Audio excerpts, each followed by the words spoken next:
Next month marks 4 years since wildfires in Bastrop County killed 2 people and scorched 1,700 homes. The anniversary comes as the risk for wildfires grows across much of central Texas, and meteorologist Rosie Newberry is here in the studio to tell us why. Thank you, Robert. Shannon, certainly no time like the present to talk about something like this. The almost rain-free period that began in early July has led to drying soil conditions in Bastrop County, portions of which are now in severe drought.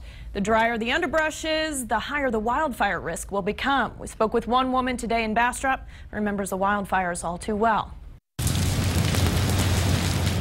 It was the most terrifying thing that we have ever lived through. The Bastrop wildfires of 2011 destroyed Cynthia Meyer's previous home. We had to evacuate for quite a while during the fires, and there's nothing really you can do with all the vegetation and everything around. That vegetation boomed during Texas's wet spring this year, but the recent lack of rain means there's a lot of undergrowth that's now getting very dry. And we've been trying for a while to clear ourselves, but it's just pretty overwhelming. It's very expensive. Thankfully for Cynthia, local, state, and federal agencies are partnering to provide a $4 million, 4,000-acre clearing plan to help mitigate fire risk. For Mike Fisher, the project is personal. We have the distinction of being home to the largest, most costly wildfire in the history of this state. And I don't want that to happen again. The project began 2 months ago, and Bastrop County workers have already cleared 200 acres of flashy fuels for wildfires like cedar and U-pod trees, giving Cynthia some peace of mind.